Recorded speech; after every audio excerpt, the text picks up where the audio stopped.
Welcome to the second season of the Milwaukie Poetry Series. The second season, I'm aware that I love saying that. Thank you very much. Thank you all. We also want to thank the City Council and the City of Milwaukie for their generous support of the Milwaukie Poetry Series, which is what makes this all possible.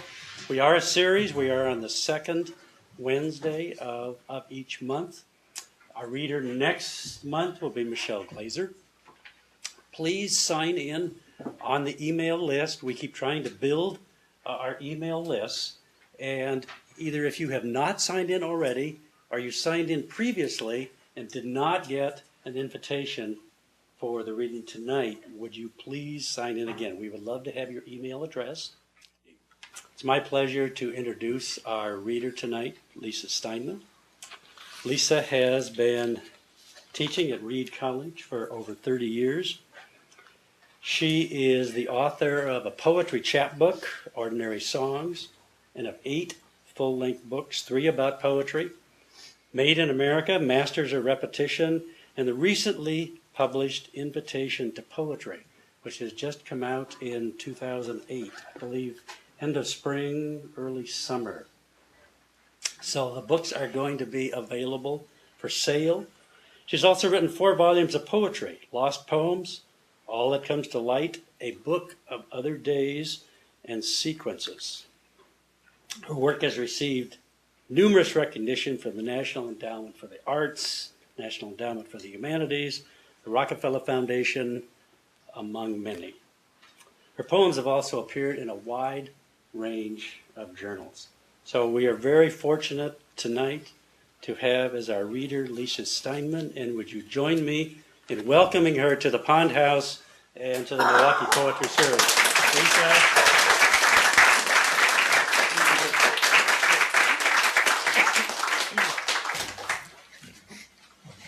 I actually killed some of those magazines. I think I'm sort of famous for being in the last issues of a lot of magazines.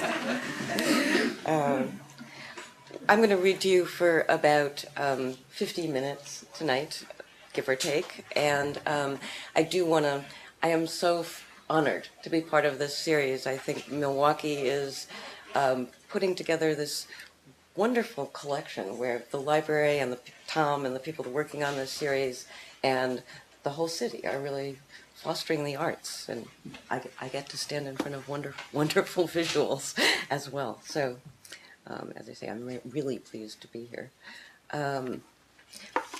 What I'm going to do is to read you some new poems and some. Well, it's not like they're antiques or anything, but they're from my last book, so they're older. I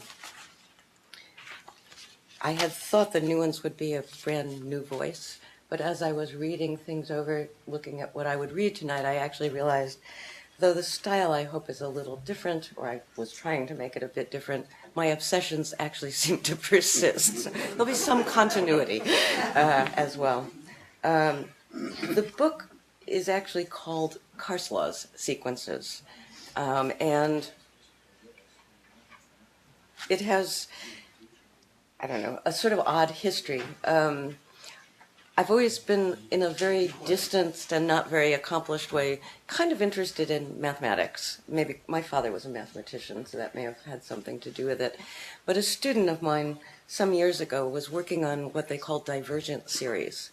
And as I understand it, and if anyone here is a mathematician, just bite your tongue and bear with me. It's a poet's version.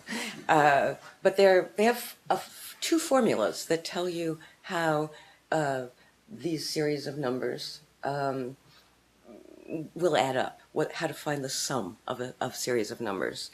And both of these formulas look pristine. They have logical proofs and so on. The problem is if you plug in real numbers, you get 2 different results.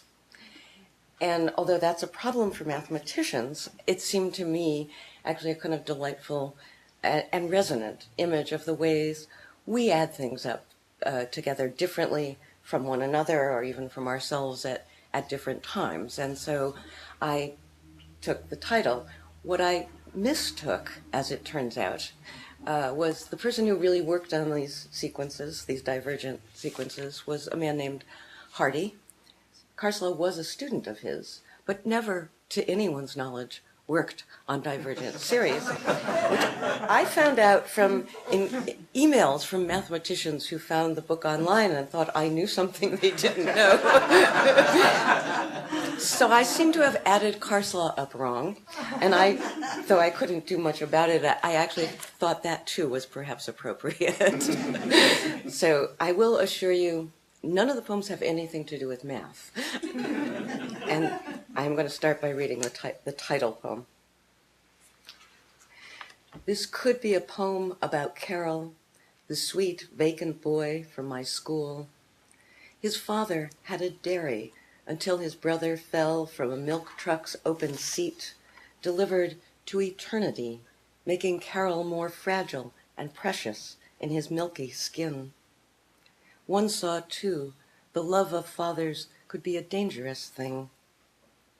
Like Mirror Lake, where I grew up skating under pines and ghosts of southbound ducks, or above, the spire of the church we climbed, lured by its converging lines that got mixed with the trees and the skaters' campfire in the ungiving lake, deaf to the warnings of fathers who thought of milk trucks, dire consequences, and loss.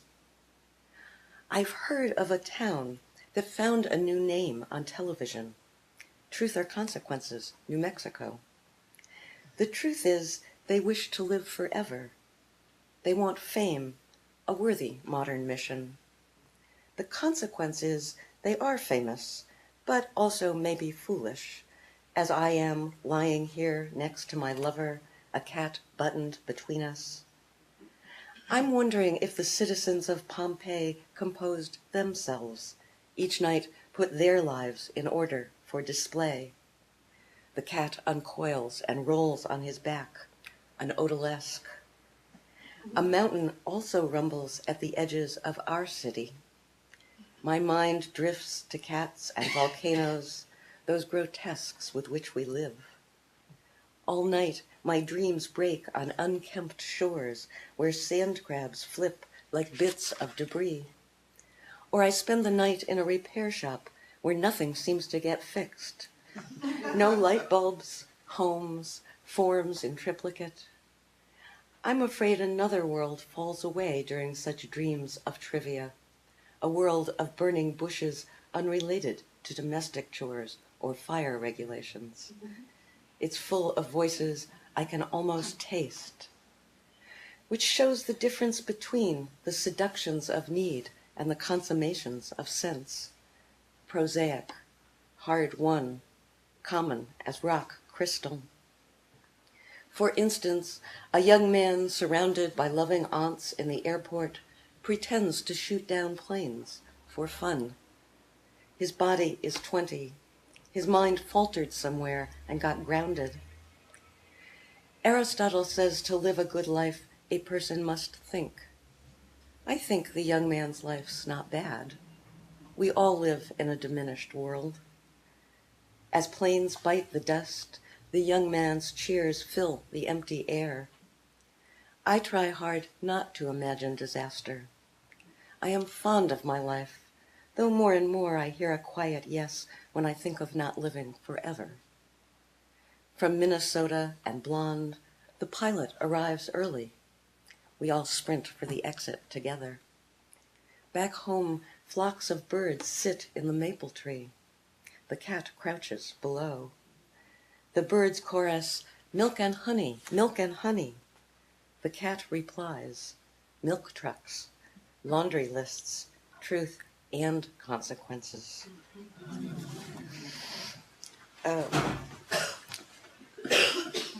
This next poem, I suppose, is also in some ways about adding things up. And in particular, I suppose, about adding things up in memory, how things look different in retrospect. And in particular, it's actually about someone I worked with for about a year. And then later I read a book he had written and realized not only that he wasn't quite the same person I thought I had known but he sort of morphed, I suppose, in my memory of him. The poem is called Distant Friends.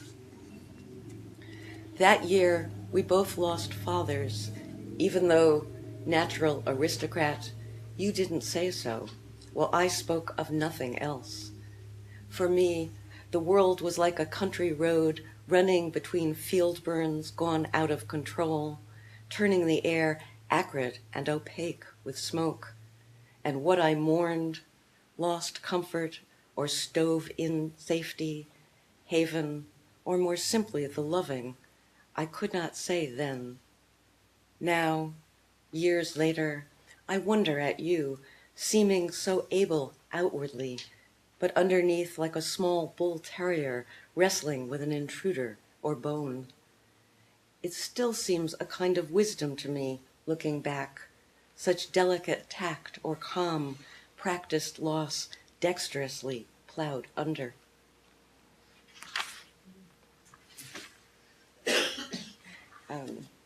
This is in a somewhat lighter vein. It's also a poem about putting things together, but very literal. It's thinking back, in fact, to a toy my parents, who were keen on educating us, gave to me when I was a child. And I'm told they were called the Visible Man and the Visible Woman models. I'm told they're still made, actually. So it's called A Poem of the Mind in Summer. I want the mind laid bare in motion, like those instructional toys children always call the invisible man or woman, though officially they are visible. Still, the kids aren't all wrong. The man I carefully assembled to get him right, organ by organ in his clear plastic skin. He had overlays of sinew, muscle, and soft tissue so hard its enamel clicked on linoleum where I laid him out as if on an assembly line. I didn't like the woman as well, always barefoot and pregnant, less abstract than abstracted. I recall their impossibly correct posture, over which I bent, inhaling paint fumes and glue, a model citizen. Once they were put together, I never dressed them. They never asked each other out, just stood there, hands clenched, chock full of livers, entrails, lungs, and shelved like unread books, spines unbroken. Just so, populations of farms, houses, airplanes were abandoned like factory towns. No inner resources after all. The moral? What's assembled is over and done with. What failure in the imagination of day to day, the hyphens always more interesting than the nouns they cement.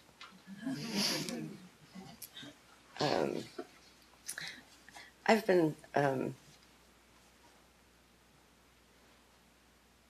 noticing as I grow older, I should actually dedicate this poem to Carlos because he's been talking about he's been here before, but it was on the other side of the street. I've been noticing as I grow older that I often not only remember incorrectly, but I remember dreams, things I've imagined or read, and my memories are most vivid when they are least related to the facts, which may tell you where my values lie, I'm not sure. But so this poem is called Landscape Memory. The pitted florets of the hydrangea outshine the yearly pictures that show a couple aging in front of a Christmas tree, cat, beach, sunset, more Christmas trees, sunsets, beaches, new cats, new wrinkles. Surprising how the body's needs can intervene, impinge on the world's sounds or feelings that words are or conjure as you read. Or quite the opposite. You fall asleep rehearsing the plots of good or bad stories, the body lullabied by one thing following another. Bovine, numbered the way days are, not after all unfolding, but refolded, linens ironed and tucked in a trunk for an occasion that won't arrive. Yes, that world, the one with all the shutters and neat bricks aligned. A childhood friend surprises you, recollecting you grew up in a cold house with a cold mother, though things warmed up nicely once you left. You recall a book you read by someone with the usual 3 names, but so spellbindingly, so fiercely right, that it shocks you to find you just imagined it, to find memory holds dreams more crisply than it holds the everyday.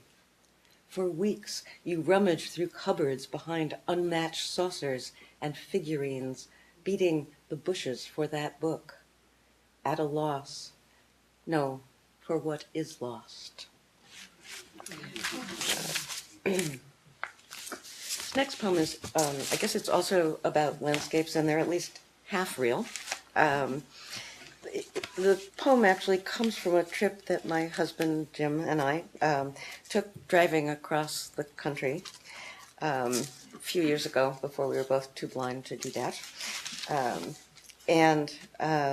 Actually talk about putting things together. When we were in Santa Fe, we went to an art museum, and there was a show by 2 artists we'd never heard of, one of whom, Gail Reike's work, just resonated with me. It appealed to me, and the catalog description of what she was doing also appealed to me.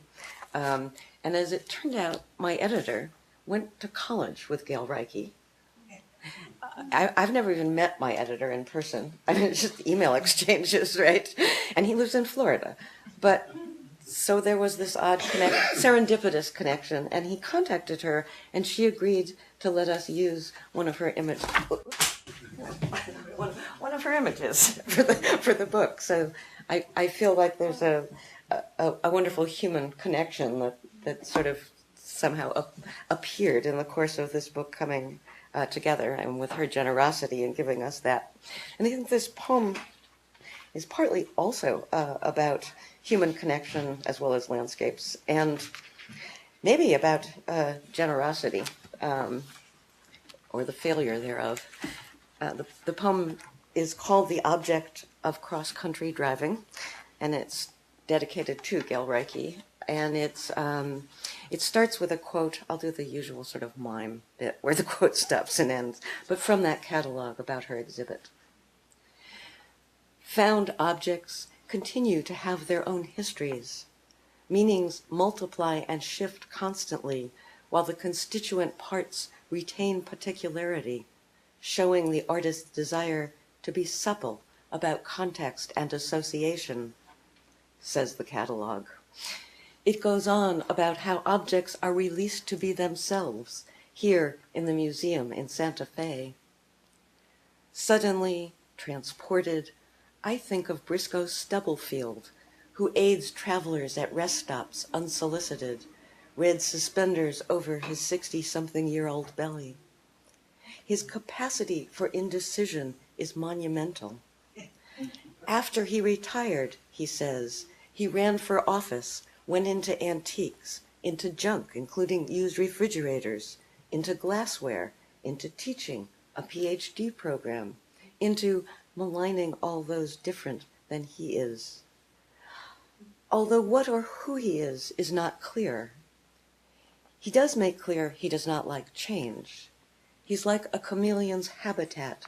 He makes us, me and my husband, grow silent, faced with his talk of them and things going downhill, of urban crime, of skin color. An unattractive shapeshifter, he's trying to place us, though his sense of geography leaves something to be desired. Noticing our license plates are falling off, he offers help, wire and pliers and talk, in which he rearranges all the maps, transplanting the Pacific Northwest to somewhere near the Colorado Plateau. He gives us red cedars in Zion National Park's layers of limestone, mudstones, shale, sandstone, uplifting to trade places with the pinyon, brush, and hoodoos.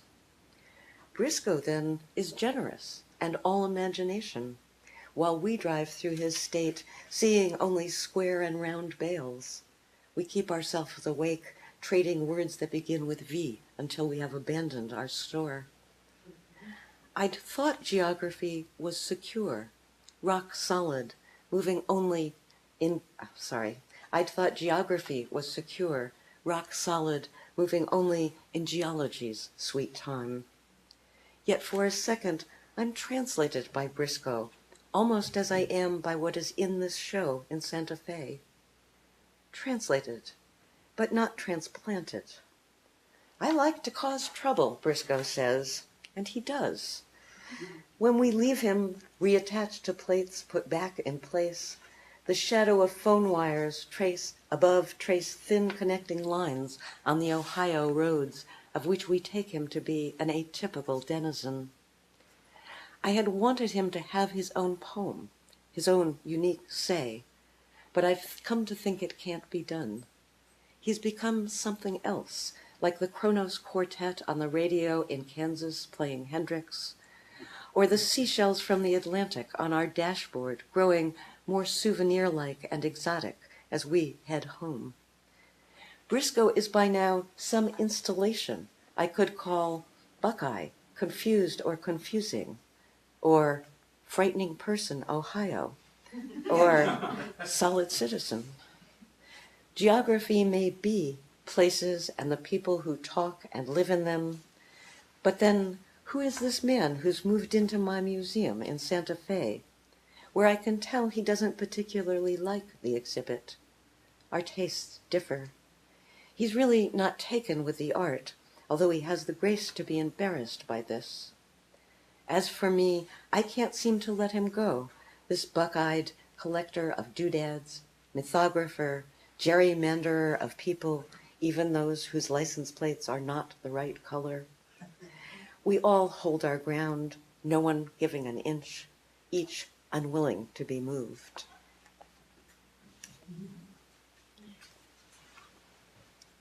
You can perhaps tell from that and maybe even the poem before, but I was sort of thinking about how you get other people into your poems without sort of speaking for them or being ungenerous. And that's something this next poem solved in a way. It starts out being spoken in someone else's voice, but it's the voice of someone I hope someday to become, namely a much older woman. I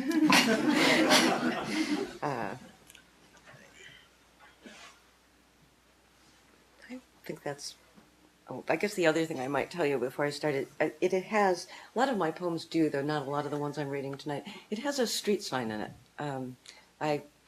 It's a public languages always interest me, and I often misread them, which makes them even more interesting.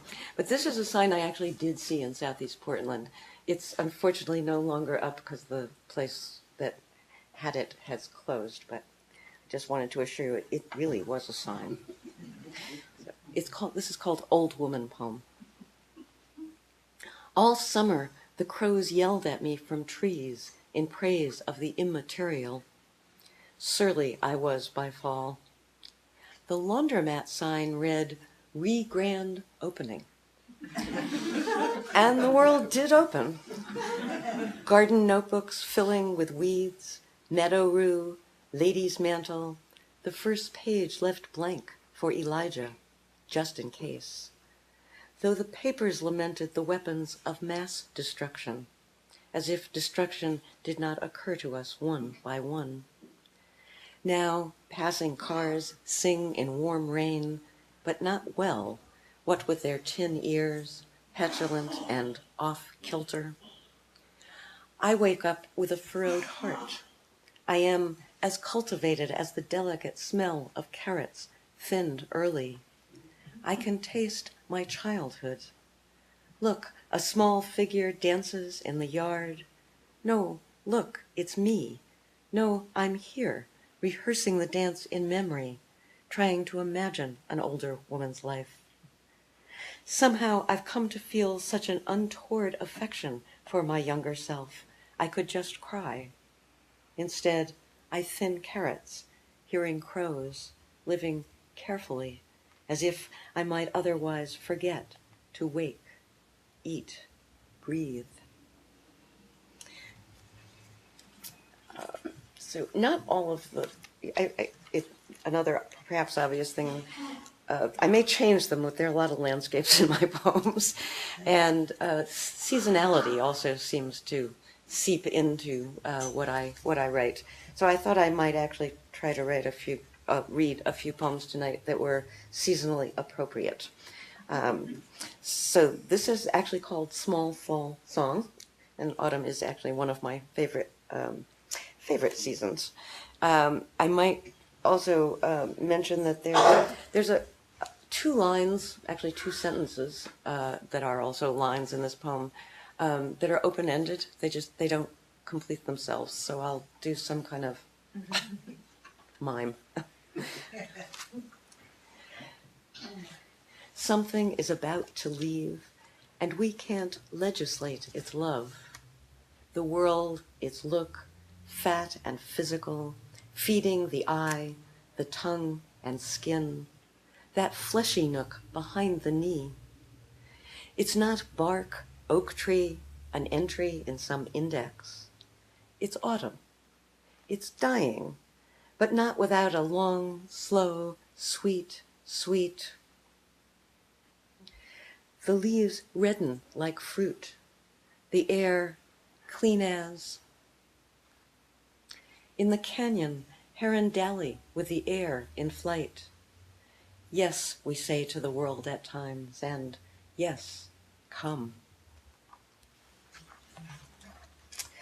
So the next poem, which is the last of the poems from this book that I want to read, is also not only an autumn poem, but it is, in fact, exactly the same landscape as that last poem. There's what I'm told is, in fact, geologically really a canyon, very near where I work, and I walk to work, so I go by it every day. It's not a grand canyon, right? It's more like a kind of topological dip, but it is a canyon. So that's the canyon from the last poem, and it's back here. This is actually called Canyon Ode, and it also has crows in it. I suppose partly because I'm interested in crows and partly because I'm surrounded by crows. And I also always loved the fact that the Latin name for crow is Corvus corvus, which sounds completely the way crows sound. So they show up in this poem too. The rose appears daily on the walk between work and home. Every wire in this suburb has its bird, burnished and sullen. What the birds should discuss is the feeling to which landscapes answer, and the ground, the place names that are the ground. Against the red maple and mist, a yellow sign says, "No outlet." As if normally we could plug directly into the numinous fall. Behind the scalloped picket fence, the pumpkin set out for All Souls, the pine needles draped over laurel, the round brownish stubs of anemone, the moment between yes and no, walking from home to work. The rose sets itself against gray sky and mouths platitudes. But here there is Dusty Miller and a plastic pumpkin bag filled with fallen leaves, waste, sunlight, no outlet. Behind the houses, a canyon yaws, an emphasis, a conduit. It goes without saying, I can hear voices. Many women, a few men, some crippled by age or disease or grief, some who cannot admit food or air, barely audible, people I cannot say I love. Standing on the edge of this gradual decline, called a canyon, a sag, hearing a response, echoes which measure the shape and depth of emptiness, I am of two minds, like a tree with two birds. The common crow delights in carrion, Corvus corvus, the name of echoes. Another bird for which the Book of Common Birds of this region has no name, Sound bounces off the tidy yards and houses with their family resemblances. If I jumped from here, I would not take flight. But echoes sometimes flood the neighborhood. Skimmia, curls of frost, dead end, and a license plate that says, yo, asserting itself, calling and embarrassed about it. The circular mouth of a birdhouse, silent, which is just as well. If it launched into speech, it would say something under its breath about birds and hands and bushes. The neighborhood watch has set out a concrete garbage can. In it, I see a poster, waist, with a wren, black and white and blue, that says, "Sale, today." This could be frightening. Suddenly, the laurel is muttering, the Andromeda whining about someone, its small leaves flapping to attract attention. Small talk is not what I want from shrubs, but what can you expect? This space walking between could be a world of its own. And back when I was first writing poems after this book, I thought, and to some degree still think, it's that spaces between, actually, that were interesting me. And so I started writing mostly much shorter poems, you may be pleased to hear. This is the first of them, and the title just spills into the poem, so I'll read it that way. Standing in doorways like the cat, testing the air for traces of other cats, of whom she does not approve, and in whom she may not believe, head half out the door like a moray eel, hungry for smells, tail trailing just in case a quick retreat should be called for. Who holds the door open? For how long?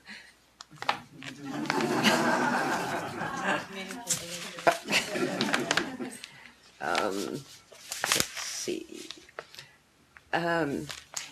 Many of these newer poems, I'm not going to read you all of them, but I started by talking about them as really featuring what I first called undervalued and then realized I might want to just called undernoticed states of mind, those kinds of passing moods or ephemeral feelings, but also it seemed to me that we have ways of being with each other and in the world that we don't have names for and therefore just don't pay attention to, and that might actually enrich our possibilities for ways of connecting. And so I started writing for things we don't have big public stories about. If you're, I don't know, angry, you know where to place yourself. You're either righteous or you need to go to an anger management seminar, I suppose. But nonetheless, you sort of know what that means, where there's all these other sort of shades of possibility that it seemed to me we might pay attention to. And most of what I'm going to read you are very short states of mind, but I thought I would actually start with 3 slightly longer, and still pretty short, they're under a page, poems where I was actually trying to figure out what I was doing in writing these poems. So the first of these is called Thought Under Construction, and that may sound metaphysical or at least psychological, but actually it started because our kitchen floor collapsed. And it started to, and we obviously had to call someone to fix it, or it had to be fixed, and for us that means calling somebody. And so this is a poem really about trying to think and write poetry literally in a construction site. Thought Under Construction. There's no first stanza, and maybe we should all go home, since thinking isn't easy under any circumstances. And if home is what's under construction, the work crew first disconnects the stove, then turns up the radio. Omelets and broken eggs, yes, but quiet and even the chips and cracks were the script. Like the script of a one-note seasonal bird when a chill moves over a lake, but not like the radio. The first rule of construction destruction. Even the bees are irritable, launching preemptive strikes, says the radio. And how trite of the sky to be enamel blue for days. The white rosebud, a small finger, thumbs up in the green and scorched brown garden. Voices in the background fill dismantled space, while, hands over ears, not to listen, everyone is thinking, so what if the background voices murmur in, as they say, harmony, if the fist in the garden unfurls the lineaments of rose, if the rose seems to mean something. Voices growl at the edges of mind skittering away from thought, saying, in a mother's voice, this will never do. Safe as houses, we say, without any idea what that means. This is the second of the poems where I was trying to figure out what I was doing, and it actually is a state of mind poem. It's called Puzzling. So it's both about and trying and embodying puzzling, and you may find it puzzling, though I hope not. My father expressed himself with talismans, a can opener, a ruler, uncostly but material things. Thinking this as I brush the crumbs of light off the counter, water the garden, live in leaf time. There are spaces between words here, sites of possibility, states of mind for which we have no words. The cosmos is in full flower, the birch full of early birds, all branches a-twitter. Each night, looking at the night sky, it's all dipper, dipper, dipper. Not only dippers, but all, everything in the great soupy universe, dipped or dipping. Soft ice cream cones in hard hats, ballroom dancers out for ratings, not melting hearts, bodies fretted by heat next to bodies of water, sign-waved charts on office walls, all singing a cappella, dip, dip, dip, dip. It's as difficult when dots connect in just one way as when they do not. But that's another can of worms. And I guess this is practicing at the ocean. Ocean, ocean, oh, a sparrow on the corner of the deck sings. Despite the sea rescue drill, bodies of faux drowned sailors littering the beach, practicing a kind of control. The sea's gray, cold. The bird opens his beak and lets loose. Audubon says it's a song sparrow claiming his turf, with trills, peeps, sometimes squawks like throat clearing, although the serenade feels like a love song. Just behind the sweet zeet-zeet diddle-diddle-dee that Audubon heard, the ocean purrs, waves only at the edge. Beyond the breakers, shipwrecks, oars, bones, fish, coral reefs, and real, or once real sailors, so long gone no one recalls them. Certainly not the beachcomber with her phone, voice hanging in air, and not the western gulls who pick at shells on the offshore rocks. Least of all the ocean going on, without bellboys, crab pots, boats, difficult to translate. In the face of this blankness, we say we are at sea, meaning there's no accounting for seas, all noise, as they say, seeking its own level. On the ground, local 420's crew anticipates and perhaps wards off disaster. It may be that oil from their jet skis influences the ocean, but that too is hard to hold in a mind itself gone blank, practicing oceanic moves. And we are moved, the water reflecting or deflecting whatever we think.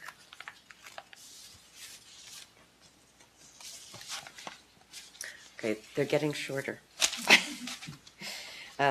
This is a poem that actually begins with an image of those ancient Chinese tomb guardian figures that are called fu dogs, and which I've seen only in museums, but I have a replica from a museum shop on my desk, so I actually spend a lot of time looking, at least at a replica fu dog. It's called Guardian Spirits. At the museum, carefully arranged, sit the fu dogs, cast iron, each with a tail like the foothills of a mountain range, heads hammer-shaped, salamandarin, but sleek, with spit curls that seem fresh out of beauty parlors in seedy neighborhoods, feet on the ground, watchful of danger, a dream of heft, solidly earthbound. As if there were any other direction for eyes. Their dead say, give it your best, and not good enough. Insistent as money, they nag. They try to snarl things up for the living. Meanwhile, the fu dogs still say that they have connections, human and in high places. I do have a couple students in the audience, so I feel I should admit that's actually a sonnet.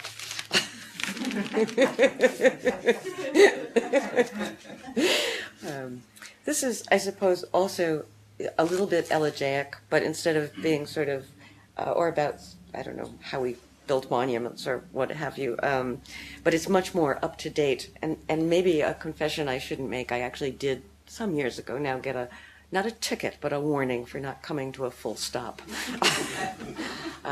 This is called Elegy with Policeman. One might have told the officer one was distracted by thoughts of one's father, an old man with barely the strength of will to die at the end, miles away, tubes and so on. But that would have suggested thought to which one probably did not rise. And then there were the officer's lights, and the stop sign for which one probably did not stop, not even by rote. Rote, like family, like love, not unfailing. The last thought was probably of how the consolation of imaginary things is not imaginary consolation. One might say it was embarrassing, but it was more that it seemed it should be. It was a short but completely full stop in an otherwise unremarkable day.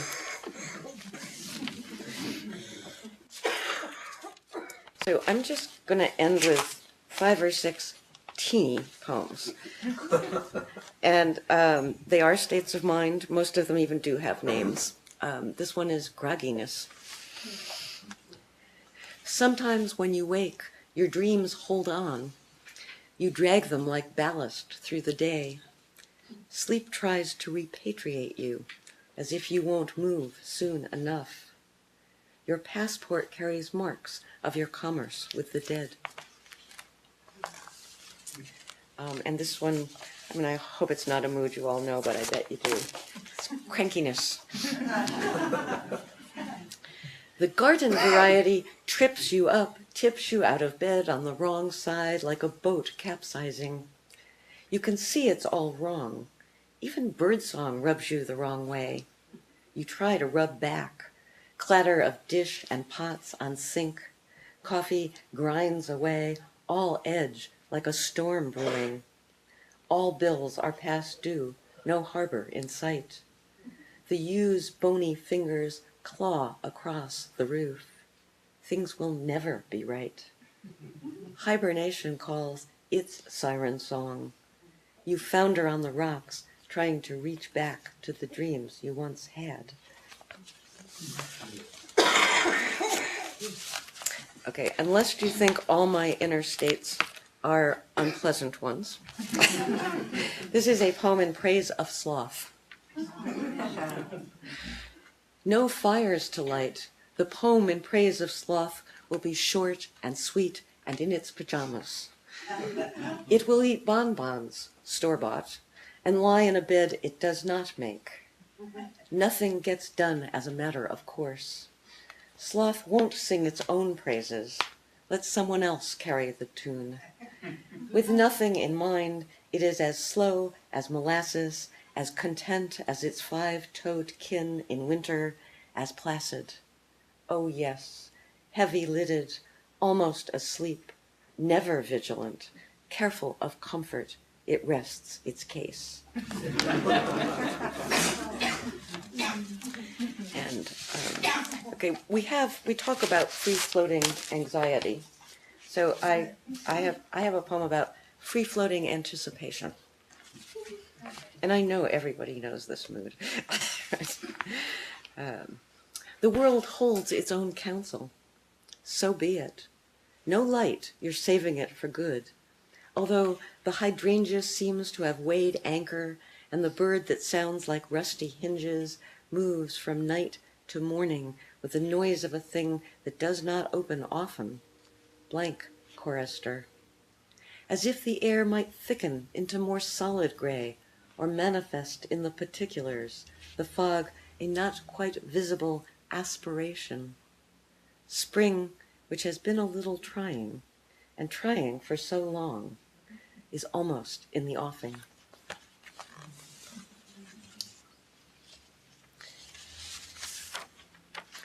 I'm sure most of you know, I don't know what to call it, I guess it's a kind of folk adage, the one that goes, red skies at night, sailors delight, red skies in the morning, sailors take warning, which appears a little bit in passing here. This is being at a loss. The very language of loss misplaced. No matter. You're keeping your hand in and putting in your oar, going somewhere for the pleasure of moving, like a family on an outing in a bay. Daughter and father on a small sailboat, unmasted and drifting out of land sight to open sea. A nautical tale. The only destination at sea is more sea. Unless you are transporting goods, which are not goods in themselves, but like fish out of their element. Still, being at sea is the only tack you can take. Red skies this morning. And I'm going to end with a poem, and I want to actually thank you all for. It's hard to listen to poetry for a long time, and I know that. And this poem may then be an appropriate way to end, and it's also the poem that's on that wonderful broadside that the people here did. It's called Losing Concentration. You might, while listening to the deep-voiced lecturer, drift off course, a cross-current catching you. Look up to see the tenor of the talk, like a small boat, on which you had been safely settled, yards away. And the swimming back, clambering back on board, heart thumping a little. Not from exertion, but from the almost getting lost in a solitude of your own. Something, what was it, gone missing en route?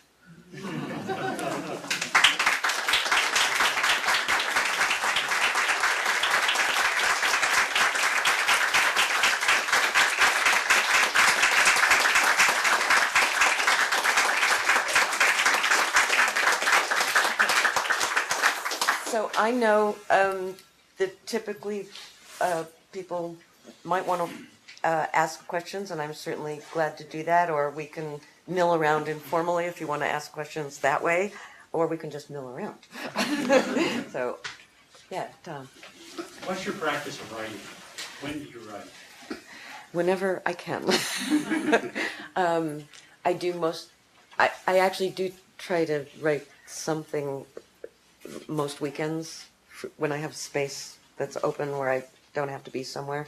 I do get lost in thought, and that's terrible if you're on a schedule because you miss appointments and so on. So, but I'm blessed. I'm a teacher. I have summers where I can devote to my writing. So that's when most of it happens.